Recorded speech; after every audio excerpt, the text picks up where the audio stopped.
नमस्कार, श्री स्वामी समर्थ सगळ्यांना। मी अंजली कुलकर्णी स्वागत करते तुमचं आपल्या यूट्यूब चॅनलमध्ये, ज्याचं नाव आहे माझी स्वामी सेवा।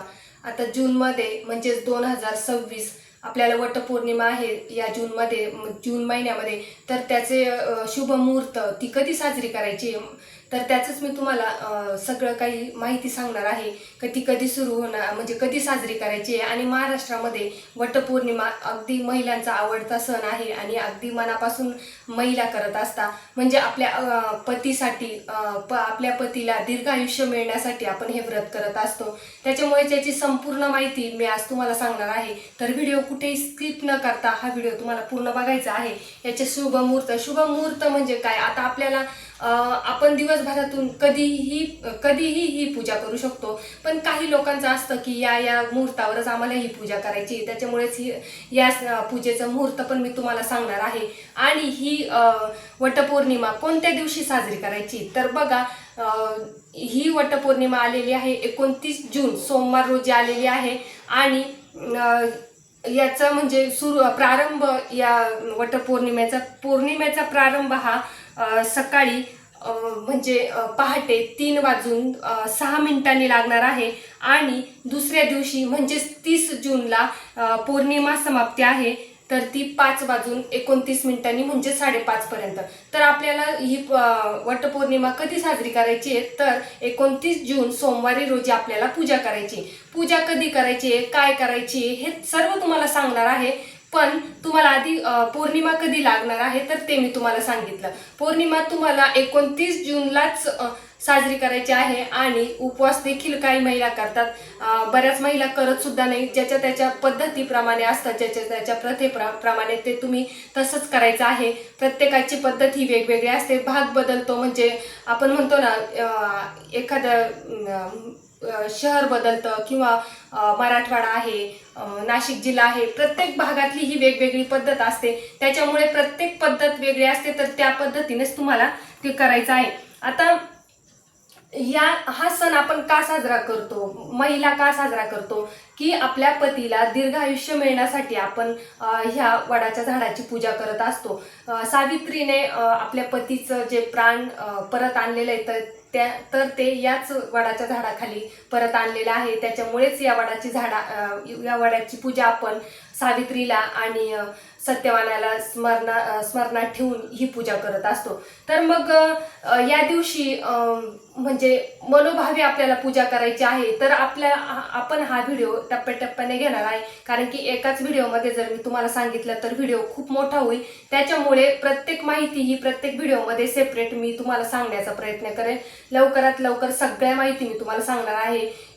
बरेच व्हिडिओ आपले येतील, 2-3 व्हिडिओ तरी या संदर्भात येतील। वटपौर्णिमा आता तुम्हाला सांगितलेलं आहे कधी सुरू होणार आहे, कधी समाप्त होणार आहे। पौर्णिमेला आपण बऱ्याच सेवा करतो, तुम्हाला घरात देखील पौर्णिमेच्या सेवा करायच्या आहे। काय करायच्या काय ते मी तुम्हाला सगळं सविस्तर नंतरच्या व्हिडिओमध्ये सांगेल, पण आज फक्त तुम्हाला शुभ मुहूर्त आणि कधी करायची काय करायची हे तुम्हाला सांगते।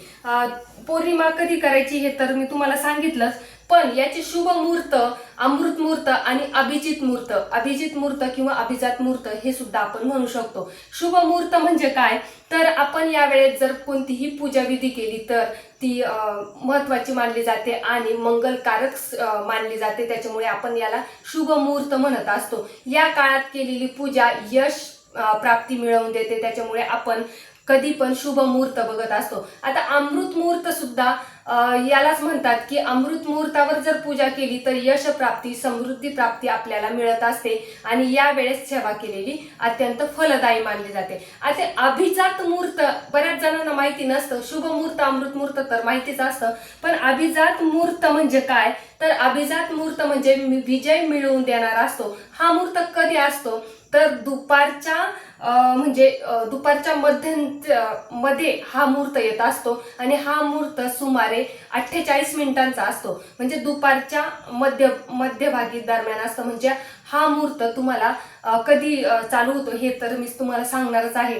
तर शुभ मुहूर्त, अमृत मुहूर्त आणि अभिजित मुहूर्त हे तुम्हाला सांगितलेले आहे। या वेळेत तुम्हाला पूजा करायची, जर म्हणजे काही महिलांचं असतं ना शुभ मुहूर्तावर पूजा करायची, तर या शुभ मुहूर्त, अमृत मुहूर्त आणि अभिजित मुहूर्त या मुहूर्तावर तुम्हाला जर पूजा करायची असेल तर ती वेळ मी आता तुम्हाला सांगणार आहे। शुभ मुहूर्त म्हणजे काय, शुभ मुहूर्त कधी सुरू होणार आहे? 29 जून सोमवारी रोजी. तर 5:30 ते दुपारी 12 पर्यंत हा शुभ मुहूर्त आहे. तर तुम्ही 12 पर्यंत पूजा करू शकता.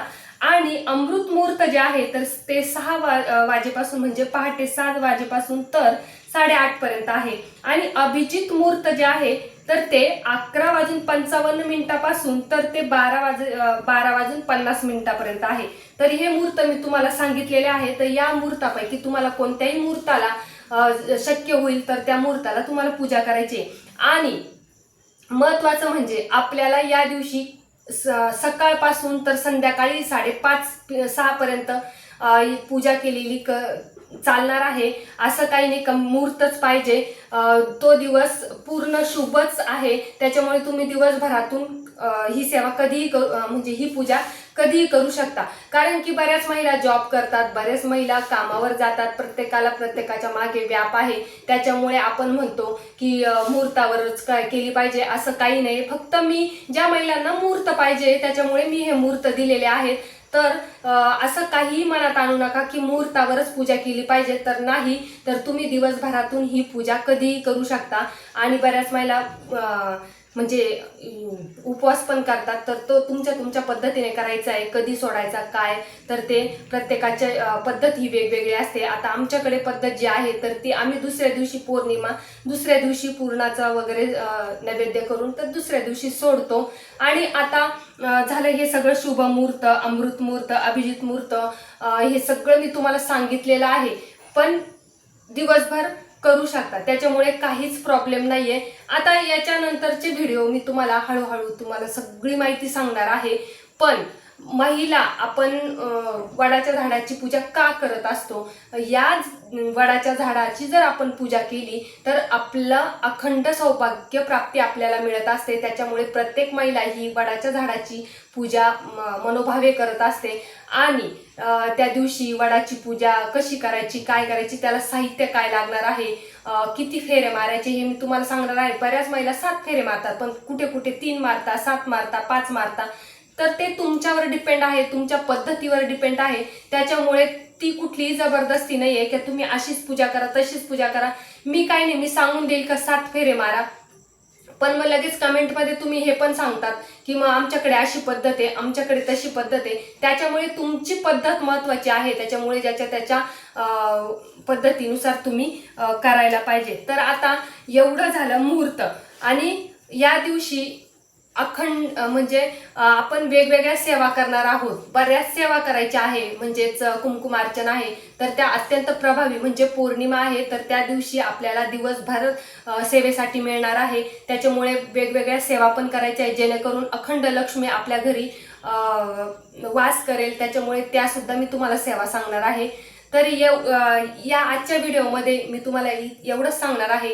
तर पुढचे व्हिडिओ नक्कीच येतील. तर तोपर्यंत सगळ्यांना श्री स्वामी समर्थ.